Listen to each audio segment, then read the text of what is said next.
میں pod cost سے پہلے بھی آپ کو بتا رہا تھا کہ بڑی فنی بات ہے کہ پوڈ کاسٹ اور پبلک انفارمیشن ڈسیمنیشن اور ایک کنزرویٹو اسپیس کے اندر جنرلی آپ کو بہت زیادہ پہاڑیے ملتے ہیں اب. یعنی جہلم سے آپ کے انجینئر صاحب ہیں, ویدر ناٹ وہ پہاڑیے ٹیکنیکلی کاؤنٹ کرتے ہیں بٹ لیٹ سے وہ فٹ ہلز ہیں پوٹوہار کے.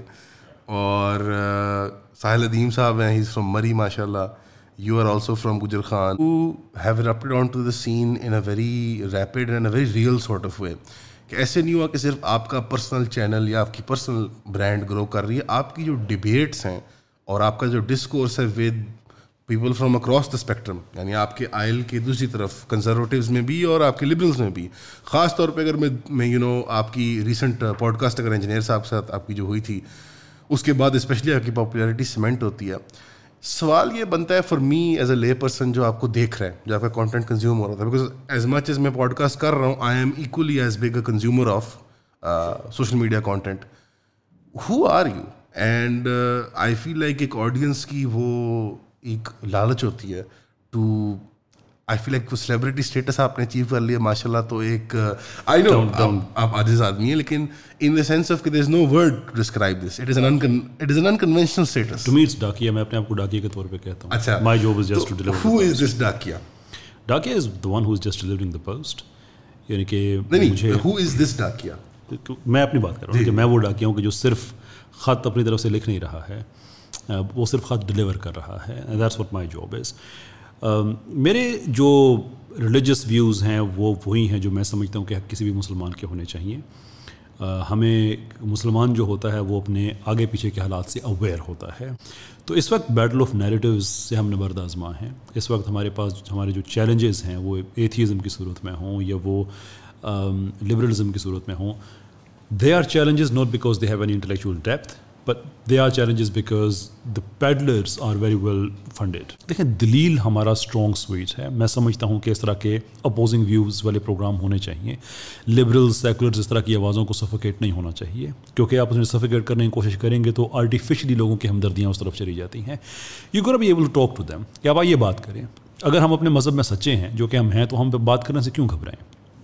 تو جو سوال تھا آپ کا کہ میں کون ہوں, میں اپنے آپ کو اسلام کی آئیڈیالوجیکل باؤنڈری کا سپاہی کہتا ہوں کہ میرا یہ کام ہے کہ جو چیلنجز آئیں فیمنزم کی صورت میں آئیں یا وہ کسی بھی اور ازم کی صورت میں آئیں, بھلے وہ ایتھیزم ہو یا اگنوسٹزم ہو, نائلزم تک ہم ابھی انٹلیکچولی پہنچے نہیں ہیں but still there are people who are heading towards there is there people they suffering from nihilistic sort of attitudes معاشرے میں. میرے کہنے کا مطلب یہ ہے کہ وہ ان لوگوں میں بات کر رہا ہوں کہ دیکھیں ایک ہوتا ہے نا کہ آپ ایک چیز ایکسپیرینس کر رہے ہوتے ہیں and then there is a descriptive language جو اپلائی کرتے ہیں, جو ایگزسٹ کرتی ہے مارکیٹ کے اندر. Exactly. So firstly if I lose myself to public then there is no point in doing what I do.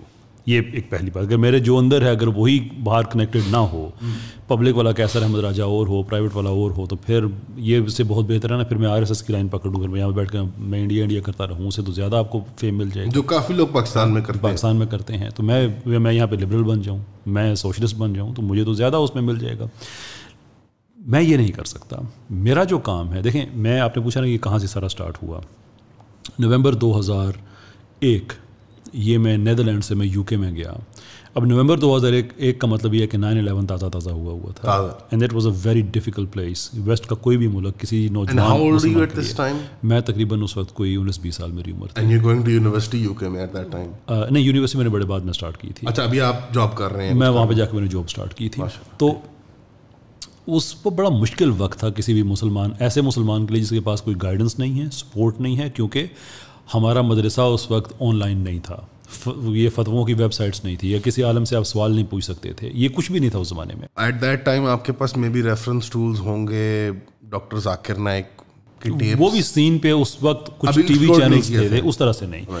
تو یہ بڑا مشکل ٹائم تھا کہ آپ کو پورے کا پورا میڈیا آپ کے اگینسٹ بلڈ ہوا ہے کہ یہ کون سا مذہب ہے, جہاں یہ ان کو نان مسلم ملتے ہیں ان کو پکڑو اور مارو اور یہ کرو, اور وحشی ہیں اور درندے ہیں.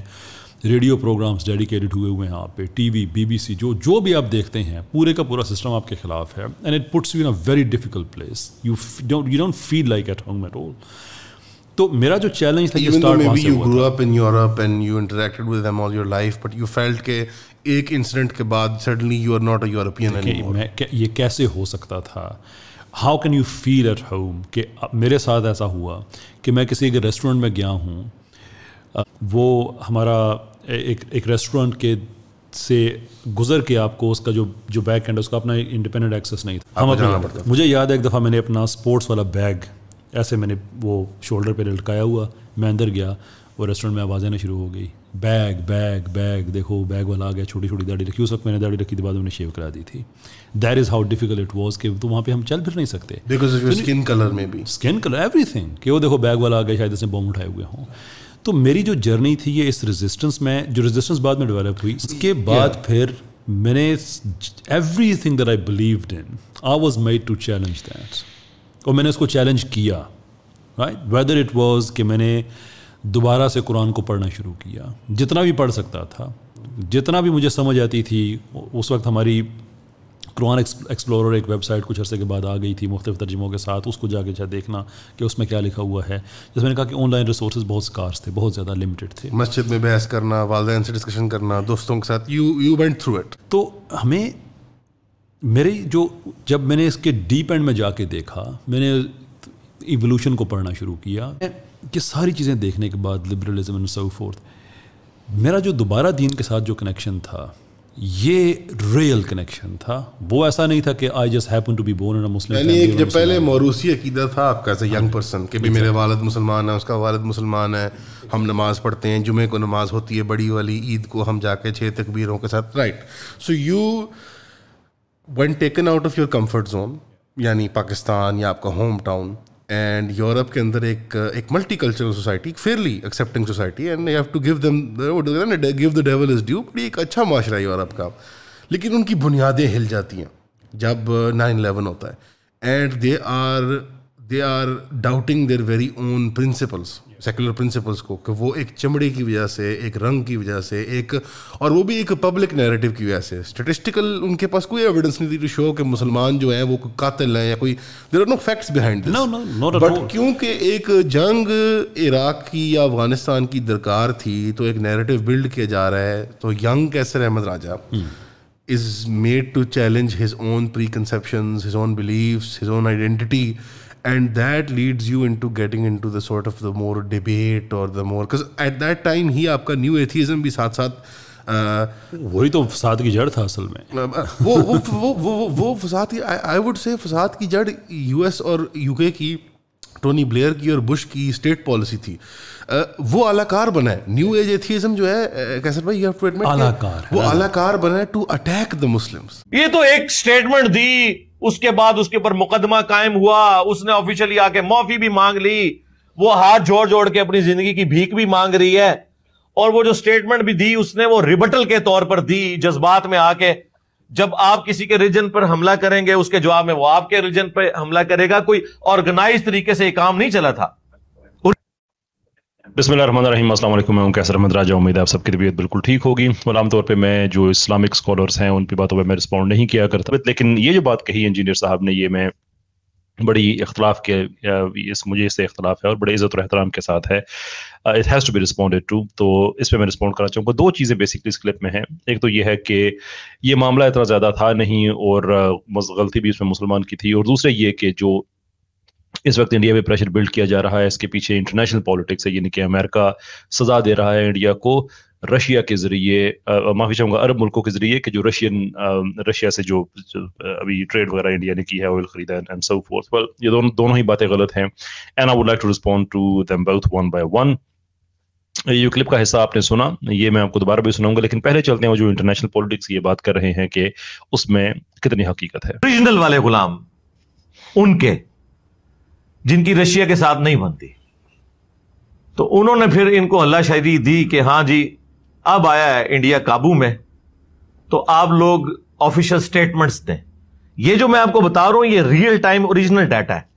ہم whatever that means, real time original data, no idea اس کا کیا مطلب ہے, لیکن جو امپلائی کر رہے ہیں وہ جو بھی آپ سنیں گے بھی کہ بنیادی طور پہ ہم صرف لوکل خبریں سنتے رہتے ہیں, لیکن سم ہاؤ انجینئر صاحب نے انٹرنیشنلی اس چیز کو ڈیکوڈ کر لیا ہے سم ہاؤ کہ جو ہو رہا ہے یہ امریکہ کر رہا ہے. انفارچونیٹلی کوئی ایسی خبر ایگزسٹ کرتی نہیں ہے. ہم چونکہ صرف لوکل اپنی خبریں سن رہے ہوتے ہیں, ورلڈ پالیٹکس کیا ہو رہی ہے وہ آپ کو اندازہ نہیں ہوتا. خیر مجھے تو اس وقت ہی اندازہ ہو گیا تھا کہ یار یہ عربیوں میں کون سا ایمان جاگ اٹھا ہے. ہاں اس سے بڑے واقعات ہوئے ہیں اسلاموفوبیا کے خلاف, گستاخانہ کارٹونز کے خلاف. اس وقت یہ سارے عرب ملک سوئے پڑے ہوئے تھے. وہ جو کچھ ہو رہا تھا وہ اس سے بڑا تھا. یہ تو ایک سٹیٹمنٹ دی, یہ تو ایک statement the and so forth. یہ باتیں آپ نے پہلے بھی سنی, لیکن جو پہلا ایسا کنکلوڈ ہوتا ہے یہاں پہ جو جس میں صریحاً غلط بات کہہ رہے ہیں انجینئر صاحب, and again I like to say this with respect, ایسا نہیں ہے کہ عرب ممالک نے رسپونڈ نہیں کیا اور وہ سوئے رہے. جب ڈینمارک کی طرف سے یہ واقعہ ہوا تھا, جب توہین آمیز خاکے وہاں پہ پبلش ہوئے تھے, 3 سے 4 مہینے کے اندر اندر جو امپورٹس اینڈ ٹریڈز ہے وہ ڈنمارک کے ساتھ عرب ملکوں کی وہ 50% تقریباً کم ہو گئی تھی, لگ بھگ آدھی ختم ہو گئی تھی. کوئی $170 ملین کا ان کو نقصان ان کی اکانومی کو ہوا. آپ کہہ سکتے ہیں کہ یہ بہت بڑا نقصان نہیں تھا, لیکن ظاہر سی بات ہے جتنا ٹریڈ کا اس کا اسکوپ ہوگا نقصان اسی کے حساب سے ہی ہوگا. تو near enough half the trade جو ہے اس سے متاثر ہوئی. اور یہی وجہ ہے کہ جب یہ معاملہ فرانس میں ہوا تو ایک طرف فرینچ ایڈمنسٹریشن نے اپنے عوام کی طرف دیکھ کے دلیری کے ساتھ باتیں کر رہے تھے کہ ہم گیون نہیں کریں گے اور اپنی ویلیوز کے ساتھ رہیں گے وغیرہ وغیرہ وغیرہ, اور دوسری طرف عرب ملکوں کے ساتھ جو ہے ان کو بھی کہتے کہ پلیز آپ بائک آؤٹ نہ کر دیجیے گا, بیکاز انہیں پتا تھا کہ یہ پہلے بھی کر چکے ہیں, دے ڈو. تو یہ آپ کا آرگومنٹ ہو سکتا ہے کہ عرب ملکوں کو اس سے زیادہ سخت لب و لہجہ اختیار کرنا چاہیے, زیادہ سخت میجرز لینے چاہیے, دیٹس فیئر انف. لیکن اپنی بات کو زیادہ باوزن بنانے کے لیے یہ کہہ دیں کہ عرب ممالک ہمیشہ سوئے رہتے ہیں اس معاملے میں, دیٹس جسٹ ناٹ ٹرو. یہ ڈسکلیمر کے طور پہ میں ضرور کہنا چاہوں گا کہ میری ہمدردیاں عرب ممالک سے نہیں ہے. آئی ڈونٹ تھنک کہ وہ اسلام کو پرفیکٹلی ریپرزینٹ کرتے ہیں یا ہم کرتے ہیں, لیکن اگین اپنی بات میں زیادہ رنگ ڈالنے کے لیے فیکچولی انیکوریٹ باتوں کو پھیلانا یہ بری بات ہے. اور انجینئر صاحب جیسے آدمی کے لیے تو پرٹیکولرلی یہ بات بری ہے, اس لیے کہ لوگ ان کو سنتے ہیں, صاحب رائے ہیں, وہ ذہن سازی کرتے ہیں. تو جب ان کی طرف سے ایسی باتیں ہوں گی تو پھر لوگوں کی ذہن سازی اچھے طریقے سے نہیں ہوگی بلکہ غلط ہوگی, فیکچولی انیکوریٹ ہوگی. Now let's move on. یہ جو حصہ ہے کہ وہ جو جسٹیفائی جس طرح سے کر رہے ہیں اس عورت کو, جس پہ میرا بہت دل دکھا ہے اور ایکچولی جس کی وجہ سے میں یہ ویڈیو بنا رہا ہوں, لیٹس ہیئر ہم آؤٹ. اس کے بعد اس کے اوپر مقدمہ قائم ہوا, اس نے آفیشلی آ کے معافی بھی مانگ لی, وہ ہاتھ جوڑ جوڑ کے اپنی زندگی کی بھیک بھی مانگ رہی ہے, اور وہ جو سٹیٹمنٹ بھی دی اس نے وہ ریبٹل کے طور پر دی, جذبات میں آ کے. جب آپ کسی کے ریجن پر حملہ کریں گے اس کے جواب میں وہ آپ کے ریجن پہ حملہ کرے گا. کوئی آرگنائز طریقے سے یہ کام نہیں چلا تھا. رائٹ, یہ بات آپ نے سن لی, پہلے بھی آپ نے سنی تھی. اس ویڈیو میں یہ ڈبل ڈاؤن کیا ہے انجینئر صاحب نے, اس بات کو دوبارہ سے کہا ہے. میں چاہتا ہوں کہ وہ دوسری جو انہوں نے بات کہی ہے وہ بھی اس کے ساتھ ملا لیں, پھر اس کے بعد پھر میں ایکسپلین کرتا ہوں کہ یہ ساری باتیں کیوں غلط ہیں. سینیریو دیکھیں اس ٹی وی پروگرام کا. اس ٹی وی پروگرام کے اندر پہل جو ہے مسلمان کی جانب سے ہوئی ہے. اس کا آپ کو اندازہ ہوگا, ابھی تو ادھورے کلپ چل رہے ہیں, وہ بھی بڑی مشکل سے مجھے ایک کلپ ملا ہے, تو اس عورت کے آپ کو جواب کے انداز سے پتا چل جائے گا کہ وہ ریبٹل کر رہی ہے. کیونکہ جب وہ مسلمان نے وہ بات کی تو اس نے کہا کہ اچھا آپ اگر اس طرح کی باتیں کرو گے نا تو ہم بھی یہ کہیں گے. تو یہ پہلا مجرم تو وہ مسلمان ہے جو کسی کے ریلیجن کے بارے میں اس طریقے سے لائیو ٹی وی پروگرام کے اندر آ کے بات کر. Here is the thing. وہ یہ کہہ رہے ہیں کہ جسٹیفیکیشن دے رہے ہیں کہ ان کو اوفینڈ کیا گیا, اور جب پھر اوفینڈ آپ کو کرتے ہیں تو پھر آپ جواب دیتے ہیں. تو مجرم جو تھا وہ مسلمان تھا اور ہمیں ان کے جواب سے یہ پتا چل رہا ہے. اور اہم بات اس میں یہ کہی مرزا صاحب نے کہ وہ تو کلپ ہٹ گئے ہیں لیکن ایک کلپ مجھے بڑی مشکل سے ملا ہے.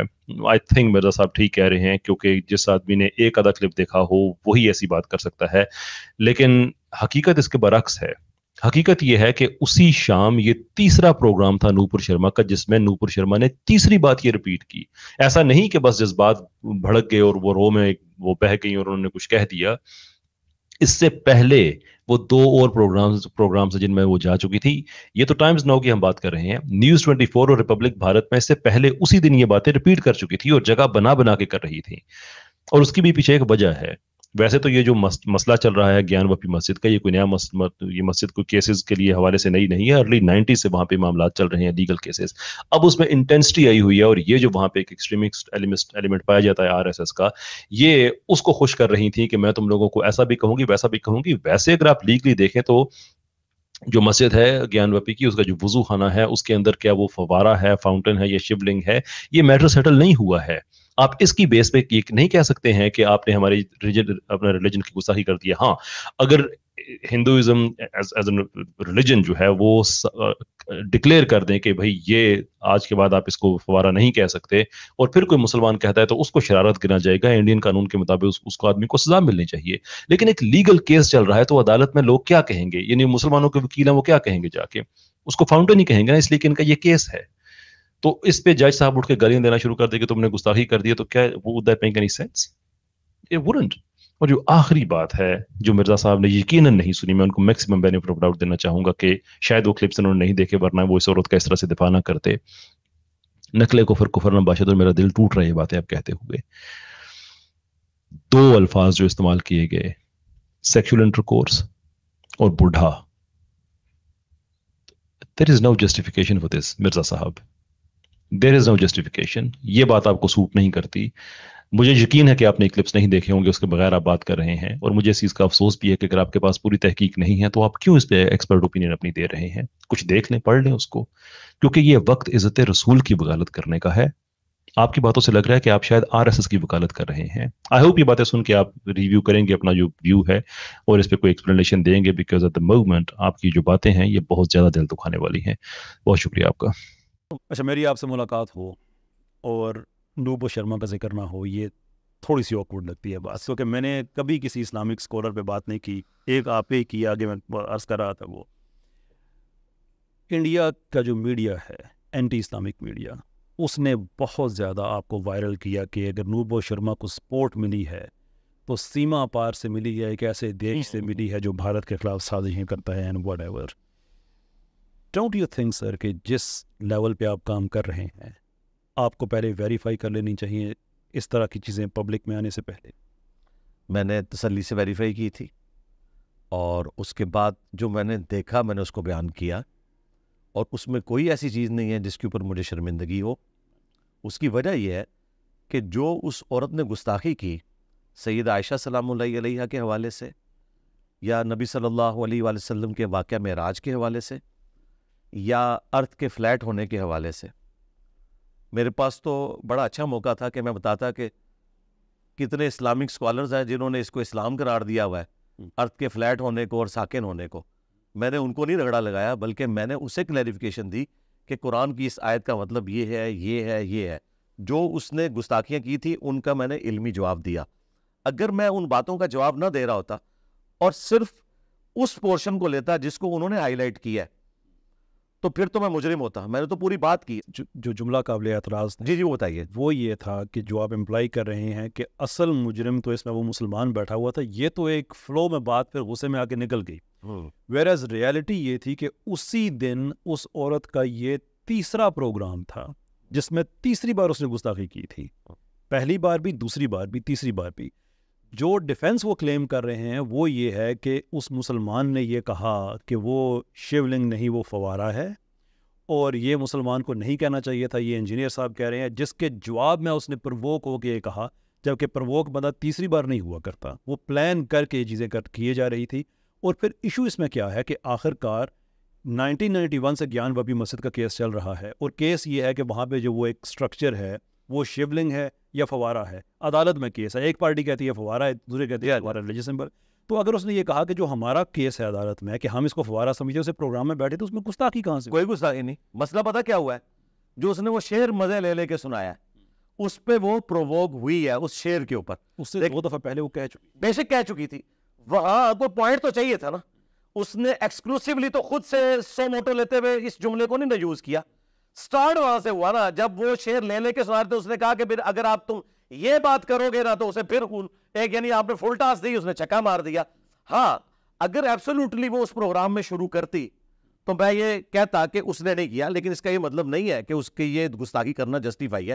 میں نے تو اس گستاخی کے جواب دیے ہوئے, تو میں نے اس پوائنٹ آف ویو سے آپ وہ پوری ویڈیو دیکھیں, اس میں تھمبنیل میں لکھا ہے گستاخ عورت, اس کی گستاخی کو گستاخی کہا گیا, جواب دیا گیا. آپ زیادہ سے زیادہ یہ کہہ سکتے ہیں کہ وہ آؤٹ آف کانٹیکسٹ جو کلپ کاٹا ہوا ہے تو اس میں نعوذ باللہ کوئی اسلام کو کوئی نقصان نہیں ہوا. صرف یہ کہہ سکتے ہیں کہ کسی مسلمان کے بارے میں یہ ہو گیا ہے کہ لوگوں نے کہا کہ اس نے گستاخی کروائی ہے, حالانکہ میں نے یہ نہیں کہا تھا. میں نے کہا اس سے مس ہینڈلنگ ہوئی ہے, اسے وہ مزے لے لے کے وہ شعر پڑھ رہا تھا. میں نے اس کی بعد میں کلیریفیکیشن بھی دی تھی کہ آپ وہ ویڈیو خود دیکھیں. آپ اپنی اس ریپوٹیشن کے بارے میں کچھ کر سکتے ہیں کہ جتنے لوگ اسلام کے بارے میں منفی رائے رکھتے ہیں. جہاں طاقت کا موقع ملتا ہے طاقت یوز کرتے ہیں, جہاں زبان کا موقع ملتا ہے زبان یوز کرتے ہیں. آپ ان سب میں مشترکہ طور پہ فیورٹ ہیں. آپ ایک پبلک فگر ہیں. جس طرح کہ میں ادھر جس طرح کہ ڈاکٹر اقبال صوفیوں میں, ملحدین میں اور جہادیوں میں یکساں مقبول ہے.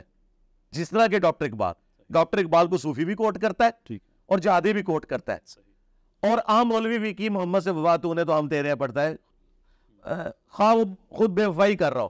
تو اس طرح ہو جاتا ہے. لیکن میں آپ کو بتاؤں ڈاکٹر اقبال کی تو تھاٹس اس طرح بدلتی گئی نا. میری وہ ایک ہی ویڈیو میں میں نے تھوڑا تھوڑا سب کو ایڈریس کر کے ایک پوائنٹ تک پہنچا ہوتا ہوں. یہ مستقبل میں بھی ہوگا. اس کی وجہ یہ کہ میرے دشمن بہت زیادہ ہیں, وہ یہ کریں گے. اس کا تو میرے پاس کوئی علاج نہیں ہے. میں آپ کو ایک جملے میں بتاتا ہوں, پھر آپ اپنی بات مکمل کیجیے گا. پاکستان میں اگر قادیانیت کا علمی رد کسی بندے نے کیا ہے وہ مولانا مودودی ہے, اور انہیں سزائے موت ہوئی تھی اس کی وجہ سے. وہ تو اینڈ پہ جا کے معافی ہوگی. لیکن ان کے اوپر کیا الزام لگا, ایک مودودی تے 100 یہودی. مجھے انڈیا سے ای میل آئی کہ یہاں ہمارے علماء نے تقریر میں کہا کہ وہ قادیانیوں کا ایجنٹ تھا. میں نے کہا یہ پاکستان میں گالی ہے, کسی کو بھی دی جا سکتی ہے. اس شخص کو کہ جس نے سب سے زیادہ علمی کام قادیانیت کے خلاف کیا, اور بعد میں بھی آپ کو پتا ہے جماعت اسلامی نے غلوف کے درجے تک قادیانیت کے خلاف کیا ہے. یہ جتنے سٹیکرز یونیورسٹی کے اندر چھپے ہیں جو کہ قادیانیوں سے لین دین منع ہے, اور ان کی پوری کمپنیوں کے نام لکھ کے, یہ سارا کام جماعت اسلامی کے انڈر ہوا ہے. غلوف کے درجے تک یہ معاملہ گیا ہے. لیکن انہی کے بانی کو انہوں نے کہا یہ قادیانی ایجنٹ. تو اس کا کوئی علاج نہیں ہے, کیونکہ دوسروں کو تو ہم روک نہیں سکتے. ہاں میں اپنی کلیریفیکیشن, میرے خیال آج آپ نے جتنی باتیں کی ہیں میں نے بوانگے دول اس کے مسئلے سے, آپ کو بھلے یہ بات بری لگے, میں غامدی صاحب کو بھی نہیں سمجھتا ہوں کہ ایک خاص طبقہ, میں نہیں سمجھتا. اچھا مجھے پہلے معذرت کر لی تھی. اچھا ایک خاص طبقہ جو بالکل دین سے برگشتہ تھا, ایٹ لیسٹ ایک دھاگے سے انہوں نے کانسیپٹ آف گاڈ کے ساتھ لوگوں کو جوڑا. حال کی بات ہے. میں صرف غامدی صاحب کے بارے میں ایک جملہ تھا کہ ایک کلیریفیکیشن ہو جائے کہ میرا ان سے کوئی ذاتی ایشو نہیں ہے. ہم جب ویسٹ میں دیکھتے ہیں کہ ہسٹری لوگوں کی یہ کس طرح سے چینج ہوئے, کرسچینٹی سے وہ کس طرح ایتھیزم کی طرف گئے, تو وہ کوئی اوور نائٹ تو نہیں تھا کہ سوئے اور اگلے دن وہ ایتھیسٹ ہو گئے. اس کے درمیان پوری ایک ڈی ازم کی موومنٹ تھی جو کنیکٹ کر رہی تھی. ایک اینڈ پہ کرسچینٹی ہے اور ایک اینڈ پہ ایتھیزم ہے. ڈی ازم کی موومنٹ میں جو 2 تھیولوجیکل کانسیپٹس ہیں, ایمیننس اور ٹرانسینڈنس کا, وہ مکس کر دیے گئے تھے. کہ ٹرانسینڈنس وہ چیز کہ جس کو آپ کو پتہ ہے کہ وہ ہے, لیکن آپ شعوری طور پہ اس کو مکمل طور پہ اس پہ احاطہ نہیں کر سکتے, اپنے علم کو اس پہ محیط نہیں کر سکتے. جیسے ہمیں پتہ ہے کہ اللہ ہے لیکن اپنے علم کو اللہ پہ محیط نہیں کر سکتے. اور ایمیننٹ وہ چیزیں کہ جس کو آپ عقلی اور شعوری طور پہ سمجھ سکتے ہیں. ڈی ازم کی موومنٹ یہ تھی کہ ہر وہ چیز جو ٹرانسینڈنٹ ہے اس کو آپ عقلی اور شعوری طور پہ سمجھنے کی کوشش کریں. اگر نہیں کر سکتے تو آپ اس کو ریفیوز کر دیں, وہ ایگزسٹ نہیں کرتی. وہاں سے لوگ چلتے ایتھیزم سے ہر چیز کو اپنی عقل کے تحت سمجھتے وہ اور طرف نکل گئی ایتھیزم کی طرف. غامدی صاحب کی مجھے ایجوکیشن میں آلموسٹ وہی ریزمبلنس نظر آتی ہے کہ وہ ہر چیز کو کوشش کرتے ہیں کہ عقلی اور شعوری طور پہ سمجھا جا سکے, وچ سمپلی از امپاسبل. بلیف کے بغیر آپ ایون ایتھیسٹ ہیں تو آپ نہیں چل سکتے. آپ کو بلیف کرنا پڑے گا, فیتھ رکھنا پڑے گا, اپنی ایبلٹی میں فیتھ رکھنا پڑے گا کہ آپ فینومنا کی انٹرپریٹیشن ٹھیک کر رہے ہیں. ریلیجس لوگ تو ہیں ہی بلیف والے نا.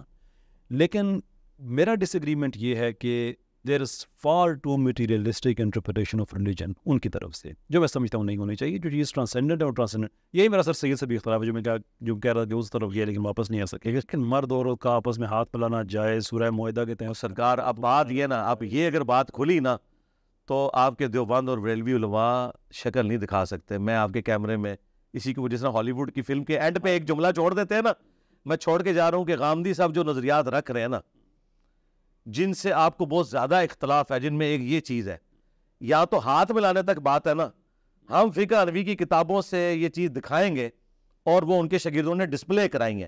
دیوبند اور بریلوی جو بڑے دشمن بنے غامدی صاحب کہ ان کے نزدیک تو دوسرے کی لونڈی بھی آپ کے پاس آئے نا تو آپ اس کے مطلب وہ بات مجھے کرتے ہوئے یعنی اس کے سینے پہ بھی ہاتھ مار کے سلام دعا کر سکتے ہیں.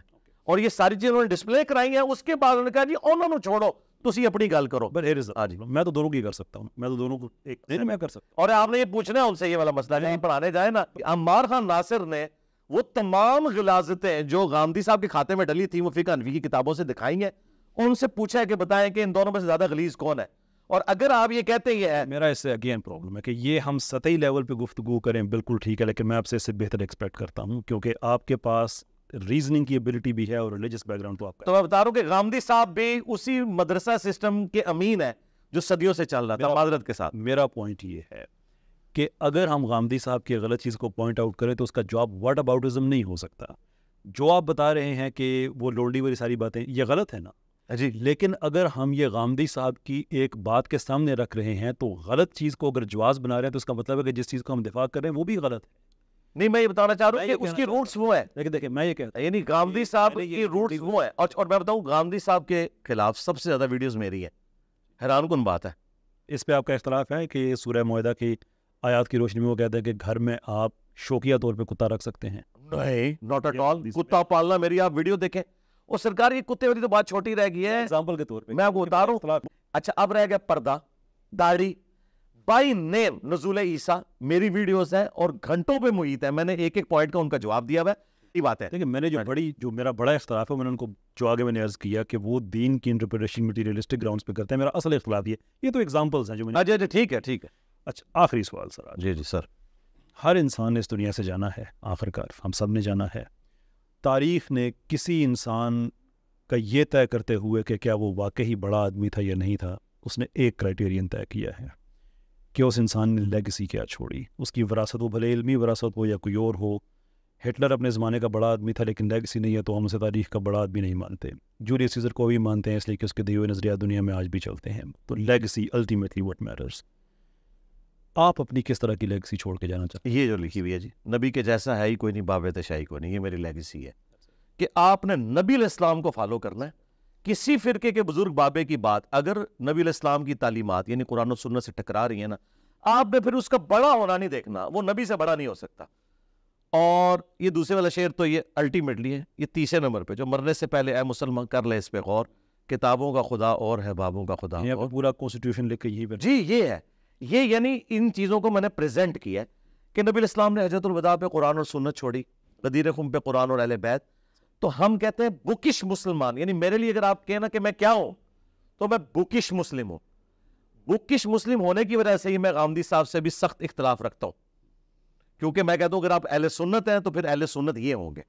اور بکش مسلمان ہونے کی وجہ سے ہی میں دیوبند بریلوی اہل حدیث کے ساتھ بھی اختلاف رکھتا ہوں اور اہل تشیع کے ساتھ بھی اختلاف رکھتا ہوں کہ کتاب میں جو آیا ہے من و ان اس کو اسی طریقے سے تسلیم کرنا ہے. نہ کہ یہ کہ واضح لکھا ہے ایاک نعبد و ایاک نستعین. اس کو پڑھ کے ایک گورا تو یا شیخ عبد القادر جیلانی مدد نہیں نکالتا لیکن قرآن مسلمان قرآن کے پہلے صفحے میں آ کے فیل ہو جاتے ہیں. میں اتنا حیران ہوتا ہوں کہ ایک نیو مسلم تو فیل نہیں ہوتا اور جو صدیوں سے مسلمان ہے وہ فیل ہو جاتا ہے. تو مجھے میں پھر علماء سے ریکویسٹ کروں گا کہ آپ نے یہ ان کو پہلا صفحہ بھی نہیں قرآن کا پڑھا سکے اور تغیر میں کرپشن تو پیچھے کیا بچ گیا ہمارے. تو میں کہتا ہوں بکش بنو. یہ میری لیگیسی ہے. بھلے وہ کسی بابے نے لکھی ہو بک.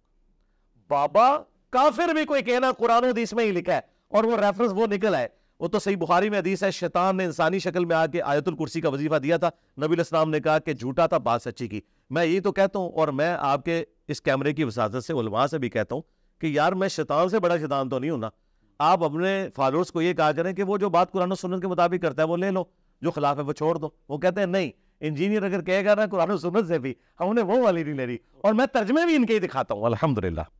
ہاں جی سر بہت بہت شکریہ آپ کا. جزاک اللہ خیر. بہت بہت شکریہ آپ کا. السلام علیکم.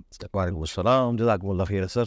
اگر ایک قانون اور منظور کر لیتے ہیں کہ خواتین لازماً برقع پہنے اور مرد لازماً داڑیاں رکھیں تو آپ کے اصول کی روح سے تو وہ یہ کرنے میں بھی حق بجانے. دیکھیے بات یہ ہے کہ میں ان کے اس حق میں تو کوئی مداخلت نہیں کر سکتا لیکن مجھے اختلاف کا حق تو ہے. میں یہ کہوں گا کہ یہ وہ کام ہے کہ جو آپ کو تبلیغ تلقین سے کرنا چاہیے اس میں آپ قانون نہیں بنا سکتے.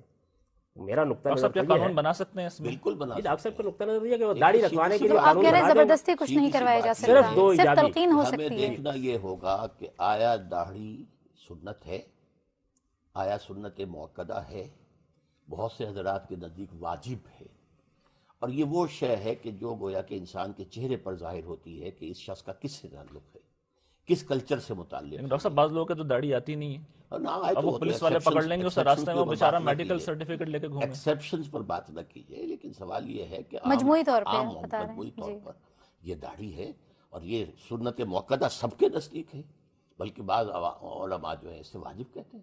تو اس میں حرج کیا ہے؟ داڑھی مونڈی جا سکتی تو رکھی بھی نہیں جا سکتی.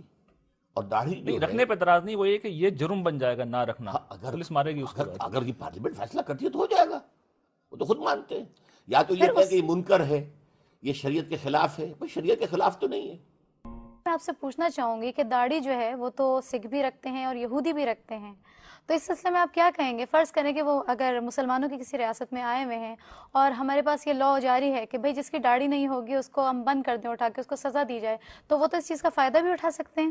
اگر یہ لاء آ جائے, حزب بل جیسے کہ آپ کہہ رہے ہیں, اس میں یہ بھی اگر آ جائے کہ بھئی اگر کسی شخص کی داڑھی نہیں ہے تو وہ سزا کے لیے جو ہے مطلب اس کو سزا آرام سے دی جا سکتی ہے, تو اس سلسلے میں فرض کریں کہ یہاں پہ کوئی وزٹرز آئے ہوئے ہیں, سکھ آئے ہوئے ہیں, یہودی آئے ہوئے ہیں, وہ داڑھی ہے ان کی, ان کے اوپر یہ لازم نہیں ہے جی اچھا داڑھی ہے پھر جی, تو پھر آپ اس کو کلیئر کیجئے نا کہ داڑھی تو وہ لوگ بھی رکھتے ہیں. کوئی حرج نہیں ہے, کھانا وہ بھی کھاتے ہیں, ہم بھی کھاتے ہیں, بول و براز ان کے ساتھ بھی ہمارے ساتھ بھی, اس میں کیا فرق واقع ہوا؟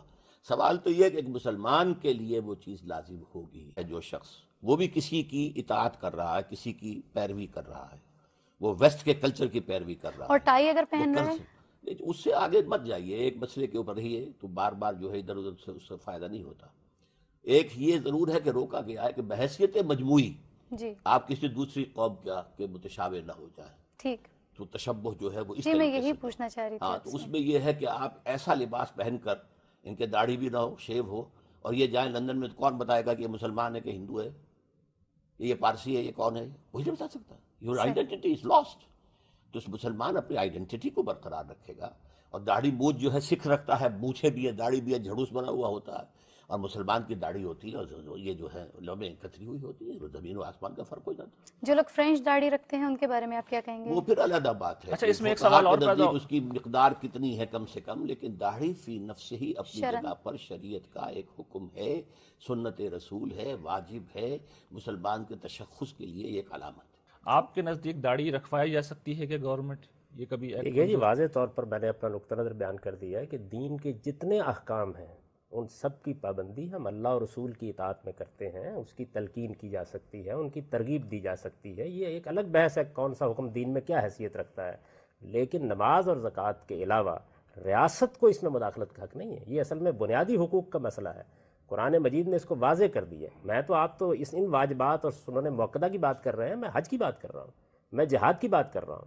بعض حالات میں جہاد ہر مسلمان پر فرض ہو جاتا ہے, اس میں وہ اللہ کے سامنے جواب دہ ہے, لیکن ریاست کارروائی نہیں کر سکتی. ریاست کے حدود اللہ تعالیٰ نے معین کر دیے ہیں, اور اس وجہ سے نہ وہ داڑھی رکھوا سکتی ہے زبردستی, نہ عورتوں کو پردہ کرا سکتی ہے زبردستی. یہ چیزیں اگر ریاست کا نقطہ نظر یہ ہے کہ اس کی لوگوں کو تلقین کرنی چاہیے, تو اس کے پاس جمعہ کا ممبر موجود ہے, وہ تلقین کرے, اس کے دلائل دے, لوگوں کو اس کا قائل کرے, اس کا حق ہے. میں اس کو مانتا ہوں کہ اس کو قانون سازی کا حق ہے, لیکن قانون سازی کے حدود تو میں نے پہلے بتا دیا کہ اللہ اور رسول کے احکام ہے. تو میرے نزدیک اللہ اور رسول نے یہ پابندی لگا دی ہے کہ اس دائرے کے بعد فخلوا سبیلہم, ان کا راستہ چھوڑ دیں. یہ جب ان لوگوں کے لیے جن کے لیے موت کی سزا سے اللہ نے یہ رعایت رکھی ہے, تو آپ مجھے بتائیے باقیوں پر آپ کس طرح اس کو لاگو کرتے ہیں؟ الحمدللہ والصلاة والسلام علی رسول اللہ. جاوید غامدی صاحب, پروفیسر صاحب محترم, آپ نے فرمایا ہے, میں اپنی تحقیق کی روشنی میں پوری طرح مطمئن ہوں کہ اس میں تو کوئی شک نہیں ہے کہ یہ ایک اچھی چیز ہے, اور اللہ کے پیغمبر نے داڑھی رکھی ہوئی تھی, اور اس کے بعد بھی صالحین اس کو پسند کرتے رہے ہیں, لیکن یہ کوئی سنت ہے جس کو دین کے طور پر جاری کیا گیا ہے؟ ہرگز نہیں. ایسی کوئی بات دین کے ذخائر سے ثابت نہیں ہوتی. اچھا, تو داڑھی جو ہے اچھی چیز ہے, لیکن سنت بالکل نہیں ہے. اچھا, یہ آپ کہتے ہیں منکر حدیث نہیں ہے, تو پھر ہم آپ کو حدیث دکھاتے ہیں, انشاءاللہ آپ حدیث پہ پھر عمل کریں گے, کیونکہ منکر حدیث اور کسے کہتے ہیں؟ حدیث کی کتابوں میں جو سب سے صحیح کتاب ہے اس کو صحیح البخاری کہتے ہیں. صحیح البخاری, بخاری شریف کی روایت ادھر آپ کو پیش کرتے ہیں ہم. بخاری شریف میں ہمارے پیارے نبی علیہ السلام نے ہمیں حکم دیا ہے, اعفو اللحیہ, کیا کرو؟ داڑیاں چھوڑو. اس کا حکم دیا گیا ہے مونچھوں کو کاٹو, داڑیاں چھوڑو. یہ حکم آپ کو صحیح البخاری میں ملے گا. یہ کتاب آپ دیکھ سکتے ہیں, شاید اگر آپ کے پاس نہ ہو تو پڑھ سکتے ہیں, ہمارے دکھا رہے ہیں آپ کو, چاہیے کہیں لائبریری والے سے لے آئیں. تو اس میں ہمارے پیارے نبی علیہ السلام نے یہ حکم دیا ہے کہ مونچھیں کاٹو اور داڑھی رکھو. صرف یہ نہیں کہ سنت ہے کہ نبی صلی اللہ علیہ وسلم نے خود کیا ہے یا عرب داڑھی رکھتے تھے, نہیں, نبی صلی اللہ علیہ وسلم نے سنت کو حکم دیا ہے کہ مونچھیں کاٹو, داڑھی رکھو. آپ کہتے ہیں سنت بھی نہیں ہے. دیکھیں یہ بدایہ و نہایہ کتاب ہے امام ابن کثیر کی. اس میں 4ویں جلد میں 260 نمبر صفحے پہ حدیث ہے نبی علیہ السلام کی، جب انہوں نے خط ماجوس جو فارس کے تھے بادشاہ کسرا اس کو بھیجے تھے، اس کی 2 نمائندے جو آئے تھے، 2 نمائندے آئے، انہوں نے بڑی بڑی مونچھیں رکھی تھی، داڑیاں کاٹی ہوئی تھیں. ہمارے پیارے نبی علیہ السلام نے ان سے منہ موڑ لیا، کہا کہ ویلک تباہ، یہ کیا کیا اپنے آپ کو. انہوں نے کہا ہمارا رب جو ہے، ہمارا مالک کسرا بادشاہ، اس نے یہ آرڈر کیا، یہ امر کیا، یہ حکم دیا ہے کہ مونچھیں رکھو اور داڑھی کاٹو. ہمارے پیارے نبی صلی اللہ علیہ وسلم نے فرمایا کہ میرے رب نے، میرا رب اللہ، میرے رب نے یہ حکم کیا ہے کہ مونچھیں کاٹو اور داڑھی رکھو. یہ حدیث جو ہے فقہ سیرہ کی تخریج میں آپ دیکھیں، یہ حسن روایت ہے، یہ ایک اچھی روایت ہے، قوی روایت ہے. تو اس میں ہمارے پیارے نبی صلی اللہ علیہ وسلم نے منہ موڑ لیا جس نے داڑیاں کاٹی ہوئی تھیں. اور بخاری شریف اور مسلم شریف اور ساری بڑی کتابوں میں آپ کو حدیث ملے گی کہ نبی صلی اللہ علیہ وسلم نے حکم دیا کہ مونچھیں کاٹو، داڑیاں چھوڑو، اور آپ کہتے ہیں سنت نہیں ہے. تو یا تو آپ کی بات مانیں یا نبی علیہ السلام کی متواتر صحیح احادیث کی بات مانیں. سارے مذاہب، حنفی، شافعی، مالکی، حنبلی، ظاہری، سب یہ بات مانتے ہیں. آپ بس ایک ماشاءاللہ کی اور طرف سے آ گئے ہیں.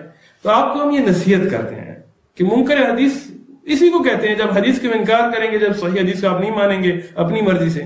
کہ آپ دیکھیں بخاری شریف اٹھائیں یا مسلم شریف اٹھائیں یا کوئی اور حدیث کی کتاب اٹھائیں، اور نبی علیہ السلام کی متواتر صحیح احادیث سے جو حکم ثابت ہے کہ امر کیا ہے، حکم دیا ہے کہ داڑیاں رکھیں، تو ایسی بات مت کریں کہ یہ سنت نہیں ہے اور یہ اللہ سے ڈریں. لوگوں کو بھی اسی طرح راستہ دکھائیں، خود بھی اسی راستے پہ چلیں. اللہ ہمیں بھی اور آپ کو بھی صحیح راستے پہ چلائے. جزاکم اللہ خیرا وآخر دعوانا الحمدللہ رب العالمین. من رغب عن سنتی فلیس منی. یہ کڑوی بات ہے، مقطع میں آپ پڑھی ہے، سخن دسترانہ بات. یہ بہت سو کو بہت بری لگے گی میری بات. خدا کے لیے اس یقین کے ساتھ میری بات سنیے کہ میں کسی کی دل آزاری کے لیے نہیں کہہ رہا ہوں، ایک دینی فریضہ سمجھ کر کہہ رہا ہوں. من رغب عن سنتی فلیس منی. جسے میری سنت پسند نہیں ہے، جو میری سنت سے اعراض کرتا ہے، اس کا مجھ سے کوئی تعلق نہیں. وہ لاکھ اپنی جگہ سمجھتا ہو کہ میں محمد کا امتی ہوں، میرا امتی نہیں ہے. ہو سکتا ہے ہم شفاعت کے امیدوار بن کر حضور کی طرف دیکھیں، حضور فرمائے دفع ہو جاؤ، تمہارا مجھ سے کوئی تعلق نہیں. میری سنت، اب سنت کسے کہتے ہیں؟ حضور کا طرز عمل. سنتیں چھوٹی بھی ہیں بڑی بھی ہیں. جیسے آپ اکنامکس میں اصطلاح استعمال کرتے ہیں میکرو اکنامکس، مائکرو اکنامکس. تو میکرو سننا، مائکرو سننا. مائکرو سننا کی مثال سب سے مائکرو، سب سے چھوٹی. مسجد میں داخل ہو تو دایاں آگے جائے، بایاں نہ جائے. باہر نکلے تو بایاں پہلے نکلے، دایاں نہ نکلے. کسی نے تو نکلنا ہے بھائی، لیکن احساس رہے کہ داخل ہوتے ہوئے دایاں آگے، نکلتے ہوئے بایاں آگے. بیت الخلاء میں جا رہے ہو تو بایاں آگے، دایاں بعد میں. نکل رہے ہو تو دایاں پہلے، بایاں بعد میں. سنت پر عمل ہو گیا، ثواب مل گیا. رات کو سونے لگے، قبلہ رخ ہو جاؤ، کروٹ لے لو قبلے کی طرف، اور اپنے گال کے ہاتھے اپنی دالی ہتھیلی رکھ لو. اللہ مزید توفیق دے تو مسنون دعا بھی مانگ لو. سنت ہو گئی. اب میں مائکرو سنت کی کوئی تفصیل یہاں نہیں دے سکتا. وہ تو جن کا پہلے ذکر آیا ہے، ڈاکٹر عبدالحی عارفی رحمت اللہ علیہ، ان کی کتاب بہت جامع اس موضوع پر موجود ہے، اسوہ رسول. لیکن ان چھوٹی سنتوں میں سب سے بڑی سنت، میکرو کا ذکر بھی بعد میں آئے گا، چھوٹی سنتوں میں سب سے بڑی سنت داڑھی ہے، جس کا رکھنا سنت مؤکدہ ہونے میں تو شک ہی نہیں ہے. بہت سے علماء کے نزدیک واجب ہے. اور یہ سنت وہ سنت ہے جس کے لیے حکم دیا حضور نے. ایف اللحا وقص الشوارب، داڑیاں بڑھاؤ اور مونچھیں کتراؤ. یہ صرف حضور کی سنت نہیں، تمام انبیاء اور رسول کی سنت، تمام اولیاء اللہ کی سنت.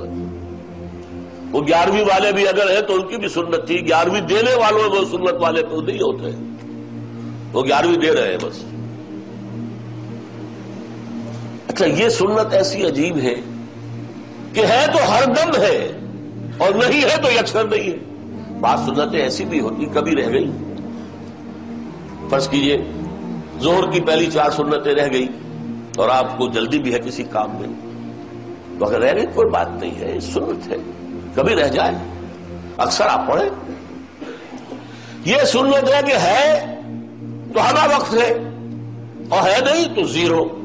آل اور نن لا کہلاتا ہے فزیولوجی میں، ہے تو پوری اور نہیں ہے تو کچھ بھی نہیں.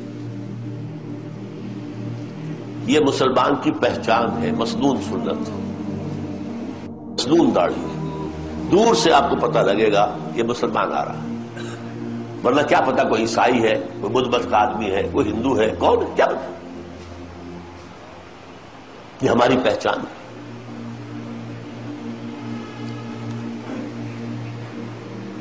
من رغب عن سنتی فلیس منی. غور کر لیجئے، ہم نے کسی کی سنت کو چھوڑ کر کسی کی اختیار بھی تو کی ہے. حضور کی سنت چھوڑ کر کرزن کی سنت اختیار کی کہ نہیں؟ کسی نہ کسی کا تو راستہ آپ اپنائیں گے. داڑھی مڑانا کب سے شروع ہوا؟ جب کرزن صاحب تشریف لائے تھے انگریز کی پیروی میں. الناس علی دین ملوکہم، اور اب وہ روش ہے، چل رہی ہے، پوری دنیا کا معاملہ یہی ہے، بھیڑ چال ہے. میں نہیں سمجھتا آپ میں سے کوئی ایک آدمی بھی ایسا ہو جس نے سوچ سمجھ کر حضور کی سنت ترک کر کے اور داڑھی مڈانی شروع کی. نہیں، رواج ہے بس. لیکن اس پر بھی ہمارے علماء اب کچھ کہنے کی پوزیشن میں نہیں رہے. جمعہ کے خطبے میں تو یہ باتیں آنی چاہیے. کیا کہیں؟ دیہات میں جاگیردار یا کوئی زمیندار سامنے بیٹھا ہوا داڑھی مڈائے ہوئے، کیا کہیں اس کے سامنے؟ شہروں میں بھی اکثر و بیشتر انتظامیہ کے افراد جو ہیں وہ داڑھی مڈے ہیں، کیا کہیں؟ لیکن میں آپ سے خیانت برتوں گا اگر میں اس کا ذکر نہ کروں. And it's never late, too late. اب بھی چاہے آپ کی عمر 60 کی ہو گئی ہو، 70 کی ہو گئی ہو، نہ گھبرائیے کہ کیا کہیں گے لوگ. داڑھی رکھیے، جوان ہے ضرور رکھے، ضرور رکھے، ضرور رکھے. حضور کے ساتھ ہمارے تعلق کا یہ ایک پیمانہ ہے، آئینہ. الحمدللہ والصلاۃ والسلام علی رسول اللہ. جاوید غامدی صاحب، آپ کہتے ہیں کہ نہ عیسیٰ علیہ السلام دنیا واپس آئیں گے اور نہ مہدی نام کا کوئی بندہ ہے. آپ کے اپنے الفاظ ہیں، سنیں. حضرت عیسیٰ کی دنیا میں دوبارہ آمد پر نصارہ اور مسلمان سب متفق ہیں. دوسری جانب ایک مہدی یا آخر الزمان کی آمد اور ظہور کے اہل تشیع اور اہل سنت سب یقین رکھتے ہیں. کہا جاتا ہے کہ دونوں کی آمد اور ظہور کا زمانہ ایک ہی ہوگا، بلکہ مہدی کی پہچان بھی جناب عیسیٰ علیہ السلام فرمائیں گے. درخواست ہے کہ اس کی اصل تفصیل اور حقیقت پر روشنی ڈالیں. اہل تشیع تو مہدی کی پیدائش ہو چکنے پر یقین رکھتے ہیں اور امام غائب صدیوں سے مانتے ہیں. قرآن میں ایسی کوئی بات نہیں ہے، کسی صحیح حدیث میں بھی ایسی کوئی بات نہیں ہے. امام مہدی کے بارے میں جو کچھ بھی ہے وہ لوگوں کی زبانوں پر ہے. قرآن مجید کو آپ جائیے گھر میں پڑھ لیجئے، خالی ہے بالکل اس سے. یہی معاملہ حدیثوں کا ہے. حدیثوں کی کتابوں میں بھی کسی صحیح روایت میں کوئی ذکر نہیں ہے کسی امام مہدی کے آنے کا. قیامت کی نشانیاں بیان ہوئی ہیں، آثار بیان ہوئے اور بہت سی باتیں بیان ہوئی ہیں، اور ابھی حدیث جبریل آپ نے دیکھی ہے، اس میں بھی بیان ہوئی ہے، لیکن کہیں ذکر نہیں ہے اس کا. بعض ضعیف روایتوں میں البتہ یہ ذکر آیا ہے، اور ان کی بھی تحقیق کی جائے تو معلوم ہوتا ہے کہ وہ زیادہ تر اہل تشیع کی روایتیں ہیں جو ہماری کتابوں میں بھی آ گئی ہیں. اس سے زیادہ اس کی کوئی حقیقت نہیں. سیدنا مسیح علیہ السلام کے دوبارہ آنے کا بھی نہ قرآن میں کوئی ذکر ہے اور نہ جو حدیث کی سب سے پہلی کتاب ہے موطا امام مالک اس میں کوئی ذکر ہے. دوسری تیسری صدی کی بعض کتابوں میں روایتیں آ گئی ہیں، لیکن وہ قرآن کے بالکل خلاف ہے. قرآن مجید دوسری بات بیان کر رہا ہے، یہ کتابیں دوسری بات بیان کر رہی ہیں. اچھا، تو منکر حدیث تو آپ نہیں ہیں، تو حدیث تو آپ مانتے ہوں گے. آپ کہتے ہیں میں منکر حدیث نہیں ہوں. تو حدیث کی جو سب سے مشہور اور سب سے صحیح سندن کتابیں ہیں اس امت کے اتفاق سے صحیح البخاری اور صحیح مسلم. تو اگر صحیح البخاری ہم لیں جو حدیث کی سب سے صحیح کتاب ہے, اس میں ہم کیا پڑھیں گے؟